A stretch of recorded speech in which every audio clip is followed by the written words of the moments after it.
decision to eject Draymond? It's unfortunate. We're not the same team without him, but I was just incredibly proud of how we responded. And I think our defense, we responded very well. And some things are out of your control, but you can't hang your head.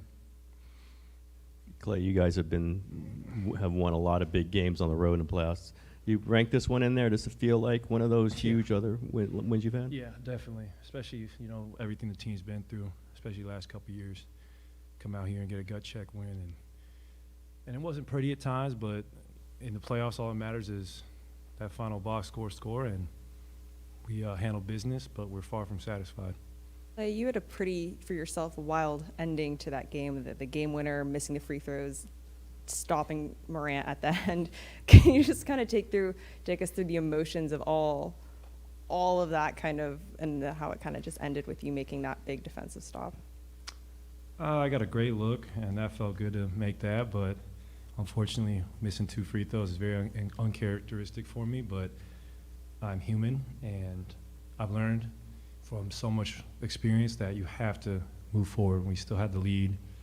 We still had time on the clock, and we had to get a stop. So I'm proud of myself for turning that page and just focused on defensive end. And I learned in life you can't go back. And I did miss those free throws. I was very disappointed in myself, but I quickly forgot about them and realized we have a chance to win this game in 4 seconds. So it sucks, but we won, and that's all that really matters.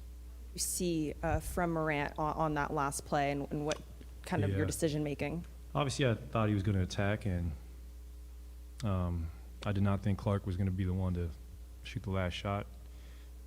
I just knew, I was going to go to their best player, but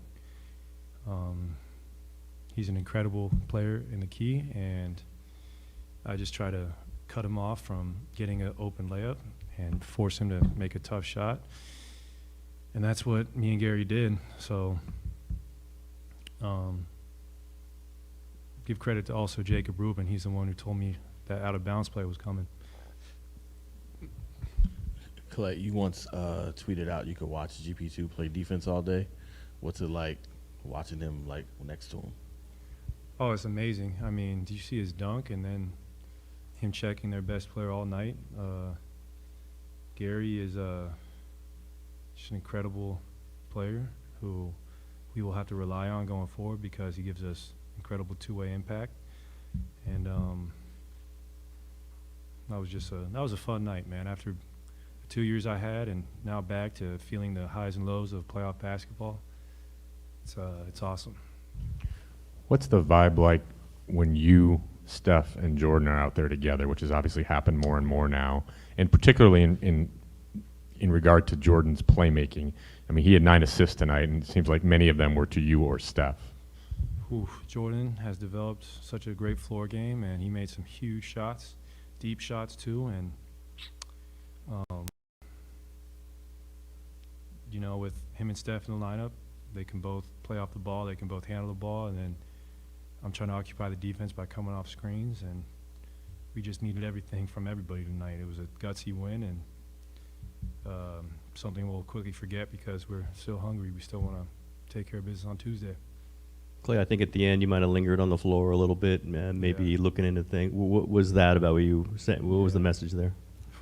Big sigh of relief. I mean, you don't want to be the guy that misses the go-ahead free throws, and that was me. So I just wanted to take it all in, soak it all in, even because I know it's not the championship, but it's still a huge win for us. And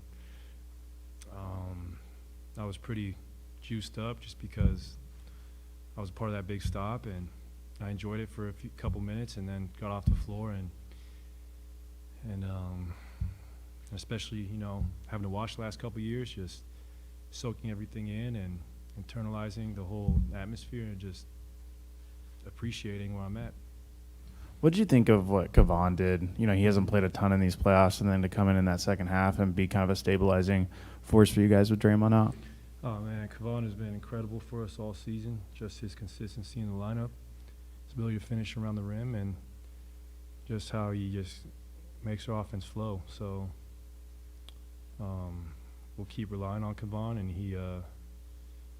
he's such a just solid big man who will have a long career in this league. You guys were pretty willing to give Ja threes. He did hit a few. Is that one of those deals where can't really change up the strategy even if he's hitting them? Yeah, I mean, pick your poison. He's so good in the key, and I don't think, you know, his three-point shooting is his strongest attribute. So when he gets in the lane and he gets other guys involved, that's when they're really dangerous. So we just try to limit his impact around the rim, because obviously he's one of the best in the NBA when it comes to finishing down there and kicking out the three-point shooters. The Draymond ejection wasn't the only referee's call that went against you guys. Did you guys play a little angry? Did you feel angry throughout that I second? played angry. And Andre grabbed me at the end of the game. He said, "Keep your composure." And then I realized I need to settle down. It's one game. We ain't come here to win one. So I'm very thankful for Andre's, just his leadership, because he came down and he calmed me down, because, you know, it's just one game. Nice.